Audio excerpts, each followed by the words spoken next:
She said it with a smile, not a grimace, not a wince, a smile. 10 years of being the most trolled human being on the entire planet. Her words, and Meghan Markle announced it like she just won a Grammy. That single moment tells you everything you need to know about this Australia tour. And here at Royal Scope, we are not letting it go quietly. Let's rewind. Harry and Meghan touched down in Australia for what was billed as a meaningful goodwill visit. Reconnecting with communities, meeting survivors, a couple giving back. At least, that was the framing. But almost immediately, the cracks began to show. And this time, there were cameras everywhere to catch every single one of them. The first was the glare. During one event, a long-term chief of staff placed her hand on Harry's back to get his attention, a completely routine gesture from someone who has worked with them for years. Meghan clocked it instantly. The warm public smile she'd been carefully maintaining evaporated. In its place came a stare so sharp it could cut glass. Within seconds, she recovered. Back to beaming. Back to Harry's hand in hers. But the camera had already seen it. And here's the thing. This isn't new. This is a pattern. One that Meghan has been visibly working to correct. The problem is that the correction itself has become the tell. Because when you perform kindness rather than feel it, the performance never quite stops. And nowhere was that more obvious than when she sat with a terror attack survivor. Watch her in that moment and count the contradictions, the raised eyebrows, the excessive blinking, the scanning eyes, the smile that landed just slightly wrong. The survivor is speaking from the deepest kind of pain, and Meghan's response was to close her eyes, tilt slightly, and offer, "Go inside yourself. Go into your heart where all the love is." The words weren't wrong, but the delivery was clinical, rehearsed.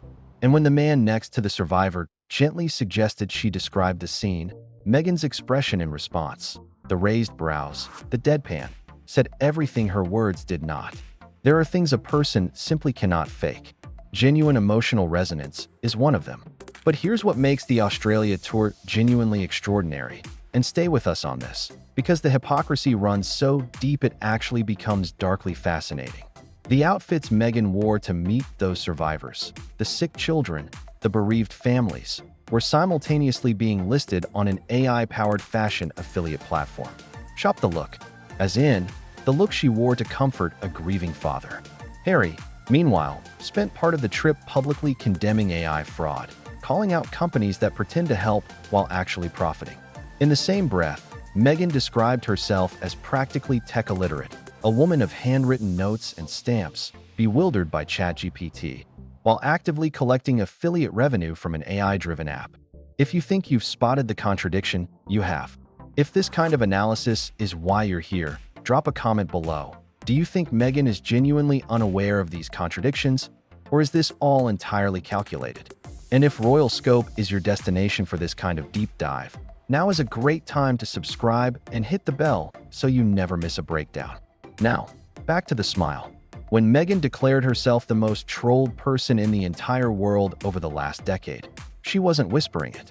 She wasn't reluctantly admitting something painful. She said it with energy, with a grin, almost like it was a flex.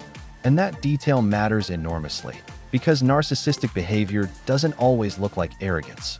Sometimes it looks like victimhood worn as a crown. The grandiosity and the grievance are two sides of the same coin. And for the record, Trump, Taylor Swift in 2016, Justin Bieber, the Kardashians, Diddy, Drake during the Kendrick War, none of them were named. Because in Meghan's world, there is only one story, and she is always the center of it. Even when she's standing in someone else's pain, she finds a way to make it hers.